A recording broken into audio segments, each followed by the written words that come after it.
नमस्कार। कुछ मरीज ऐसे होते हैं जिनसे मिलने के बाद मैं भावुक हो जाता हूँ। उनकी कहानियाँ कुछ अलग होती है और उसमें से एक बहुत ही महत्वपूर्ण कहानी इनकी है। ये मरीज नहीं है, इनकी पत्नी मरीज थी मेरी, और कहानी बड़ा अलग था इनका। मतलब ऐसा संकट आया था जिसमें मुझे लग रहा था कि शायद हम लोग इसमें हार जाएं, क्योंकि संकट बहुत गहरा था। कहानी ये थी कि इनकी मैडम प्रेग्नेंट थी और गलती से एक्सीडेंटली एसिड उनके मुंह में चला गया। गलती से उन्होंने पी लिया उसको, और वो प्रेग्नेंट थी उस समय।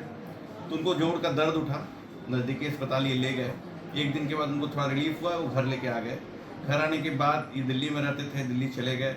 उसके बाद उनकी जो दिक्कतें हैं बढ़ने लगी, खाना पीना सब कुछ मुश्किल हो गया और कुछ खा ही नहीं पा रही थी। उनके ऊपर डिपेंडेंट उनके अंदर एक बच्चा, जो अंदर वो आपका ये कौन सा बच्चा था? ये पहला था? नहीं, तीसरा बच्चा था। तो बच्चा था और साथ में ये संकट की कुछ नहीं खा पा रही थी। कुछ भी खाती तो उल्टी हो जाता था और ये चीज़ें बिल्कुल ठीक नहीं हो पा रही थी। होता क्या है एसिड इंजेक्शन में कि जो आपका पेट का जो नली है, जिसको पाइलोरस बोलते हैं, पेट के बाद जो छोटी आंत जाने के बीच, वो पूरा सिकुड़ जाता है, वो बंद हो जाता है, वो पूरा बंद हो गया। कैसे मतलब जो शुरुआत हुआ, फिर आप दिल्ली में थे, दिल्ली में आपको फ़ोन आया कि बार बार उल्टी हो रही है, खाना हजम नहीं हो रहा था। उसके बाद मम्मी पापा का फ़ोन आया तो हम ले गए महिला हॉस्पिटल में। तो वहाँ वो बोले कि मतलब अभी तो कम से कम 4-5 लाख रुपया का खर्च आएगा। 4-5 लाख? 4-5 लाख का आएगा, क्योंकि इसके लिए बाहर से पाइप मंगवाना पड़ेगा, करना पड़ेगा। तो हम लोग गरीब थे।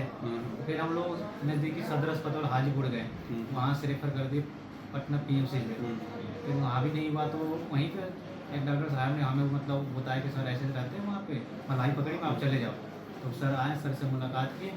उसके बाद सर ने इलाज किया, बहुत अच्छे से इलाज किए और मुझे 25,000 में ही बिल्कुल सब चीज़ ठीक हो गया। सर ने 2 बार हमने डायलिट? हाँ जी, हाँ जी, 2 बार? हाँ जी, 2 बार किया।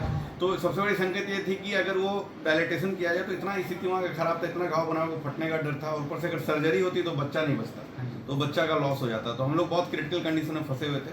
बट इन्होंने एक चीज़ बोली थी, सर जो करना है आपको करना है, हम बिल्कुल हार चुके हैं, पैसे भी नहीं है, मैं सब तरफ से हेल्प करूँगा, जितना हो सके उतना करूँगा, क्योंकि मेरे लिए बच्चा और माँ दोनों बहुत ज़रूरी है, दोनों को बचाना है। तो हमने प्लान बनाया कि उसको हम लोग बैलून से डायलेट करेंगे। बहुत क्रिटिकल था, बहुत टफ था, लेकिन हमने किया उसको। एक बार किया, दोबारा किया, उसके बाद ये नहीं आए तो मुझे लगा कि ठीक हो चुके हैं।